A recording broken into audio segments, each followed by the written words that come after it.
Hello guys, പുതിയൊരു videos. അപ്പോൾ എന്തും എവിടെ വെച്ചാൽ ഗൈസ്, എന്തായാലും കേരള ബ്ലാസ്റ്റേഴ്സ് ഇനി അടിപൊളി മാറ്റമായിരിക്കും.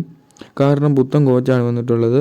ഇപ്പം പുത്തൻ കോച്ചിൻ്റെ പ്ലേ സ്റ്റൈലും എല്ലാം ആയിരിക്കും ഇനി കേരള ബ്ലാസ്റ്റേഴ്സ് ടീമിൽ.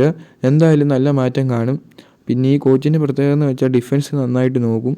പിന്നെ മെയിനായിട്ട് വേണ്ട ഒരു ഡിഫൻസീവ് മിഡ്ഫീൽഡറാണ് കോച്ച് മെയിനായിട്ട് നോക്കുന്നത്. എന്തായാലും മത്യാസിന് നല്ല ഇത് തന്നെയായിരിക്കും. താരത്തെ എന്തായാലും ഫസ്റ്റ് ഹാഫിൽ തന്നെ ഇറക്കി കളിപ്പിക്കും. കറ്റാലയാണ് ആരെ ഇറക്കത്തില്ല, 2 ഫോറിൻ താരത്തെയൊക്കെ ഇറക്കത്തുള്ളായിരുന്നു.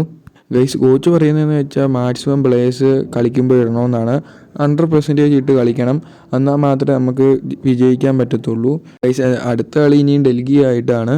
അത് ജയിക്കുമെന്ന് നമുക്ക് പ്രതീക്ഷിക്കാം. ഗൈസ്, ആദ്യത്തെ ഒരു വിജയം അതെങ്കിലും കിട്ടുമെന്ന് നമുക്ക് പ്രതീക്ഷിക്കാം. ആകെ ഒരു പോയിൻ്റാണ് നമുക്കുള്ളത്. എന്തായാലും റെലഗേഷനിൽ നിന്ന് നമ്മളെ രക്ഷിക്കാൻ പറ്റുമെന്ന് തന്നെ നമുക്ക് പ്രതീക്ഷിക്കാം. ഗൈസ് എന്തായാലും നല്ല മാറ്റം തന്നെ കാണും. പുത്തൻ ഫോർമേഷനും ആയിരിക്കും, 4-4-2 ആയിരിക്കും. എന്തായാലും ആഷ്ലി വെസ്റ്റ്വുഡിൻ്റെ മെയിൻ ഫോർമേഷനാണ് 4-4-2. എന്തായാലും അടുത്ത കളി നമുക്ക് ജയിക്കാൻ പറ്റുമല്ലോ എന്ന് എന്തായാലും നിങ്ങളുടെ അഭിപ്രായം ഒന്ന് താഴെ കമൻറ്റ് ചെയ്യണേ. അപ്പം ബൈ ഗൈസ്, ചാൻസ് വാച്ചി.